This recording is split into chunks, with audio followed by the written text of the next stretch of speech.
Soon afterwards, I managed to leave for Constantinople. At that time, Constantinople was full of Russians. I met acquaintances from St. Petersburg, and with their assistance, I began to give lectures. I got no letters from Gurdjieff, but I was sure he would come to Constantinople. He actually arrived in June with a fairly large company. I was very glad to see Gurdjieff, and to me personally it seemed then that, in the interests of the work, all former difficulties should be set aside, and that I could work with him as in St. Petersburg.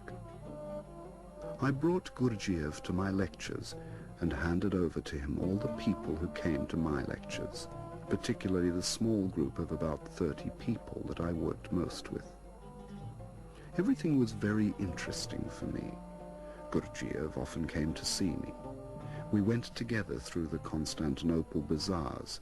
We went to the Mehlevi dervishes, and he explained something to me that I had not been able to understand before. And this was that the whirling of the Mehlevi dervishes was an exercise for the brain based upon counting, like those exercises that he showed to us in Essentuki.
In August 1921, I went to London, where I gave lectures in continuation of the work in Constantinople.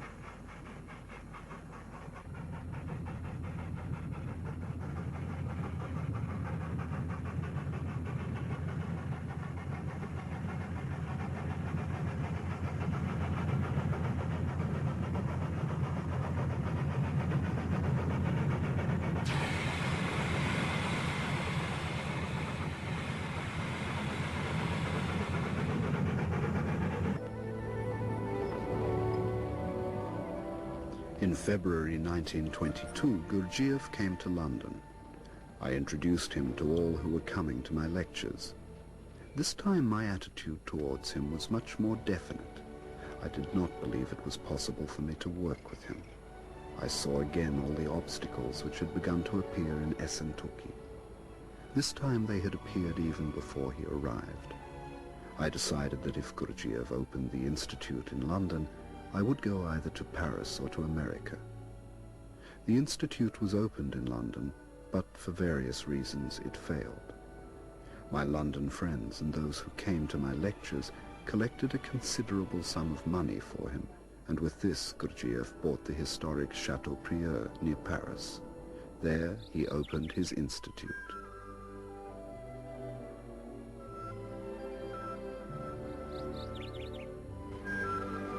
A very interesting and animated work was proceeding there. A lot of new and interesting things. Dances of dervishes and the music were held for the first time in Europe. Everyone was impressed who had the opportunity to see and hear that.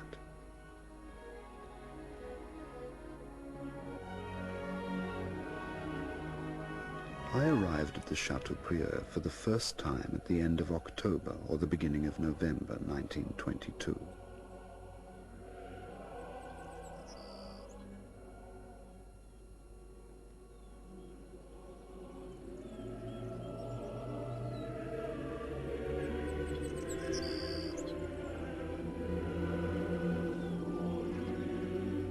I remember one talk with Miss Catherine Mansfield, who was then living there. She already seemed to me to be halfway to death, and I thought that she was fully aware of that. But with all this, one was struck by the striving in her to make the best use, even of those last days, to find the truth whose presence she clearly felt, but which she was unable to touch. She spoke in a feeble voice which seemed to come from the void, but it was not unpleasant.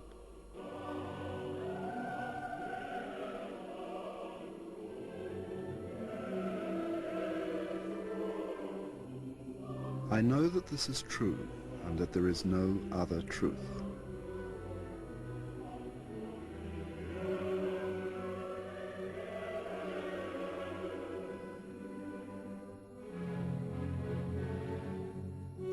You know that I have long since looked upon all of us, without exception, as people who have suffered shipwreck and have been cast upon an uninhabited island, but who do not yet know it.